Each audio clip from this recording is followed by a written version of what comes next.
வாழ்க்கையில் பிரச்சனையை சமாளிக்கிறதுக்கு தான் மனித பிறவியே படைச்சது.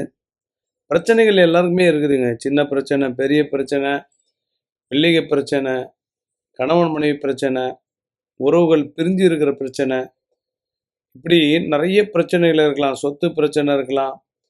உறவுகளுக்கு இடையில கசப்பு, வெடிப்பு, தகாத உறவு, இப்படி பல வகையான பிரச்சனைகளை நிறைய மக்கள் சந்திக்கிறாங்க. இந்த பிரச்சனையிலேருந்து விடுபடுறதுக்கு யாரை போய் பார்க்கணுன்னு ஒரு குழப்பம் இருந்துகிட்டே இருக்கும். அப்படியாப்பட்டவர்களுக்கு எங்களால் முடிஞ்ச ஒரு சின்ன உதவி, சில பொருட்கள் கொடுக்குறோம். அந்த பொருட்களை நான் சொல்லக்கூடிய மந்திரக்கட்டு சொன்னீங்கன்னாவே வேலை செய்ய ஆரம்பிக்கும். ஒருவேளை வெளியூரில் இருக்கேன், நான் வெளிநாட்டில் இருக்கேன், வெளி மாநிலத்தில் இருக்கேன் அப்படின்னா, அந்த மந்திரங்கள் சொன்னால் கூட உங்களுக்கு சில நேரத்தில் எல்லா பிரச்சனையிலேருந்து வெளில வந்துடுவீங்க. நிறைய மக்கள் பயனடைகிறாங்க. நீங்களும் பயனடைகிறதுக்கு ஒரு வாய்ப்பு. இதுவும் ஒரு வகையான முயற்சி தான். இது மட்டுமே கிளிக் ஆகுமான்னு சொல்ல முடியாது. நம்பிக்கை இருந்தால் ட்ரை பண்ணுங்கள்.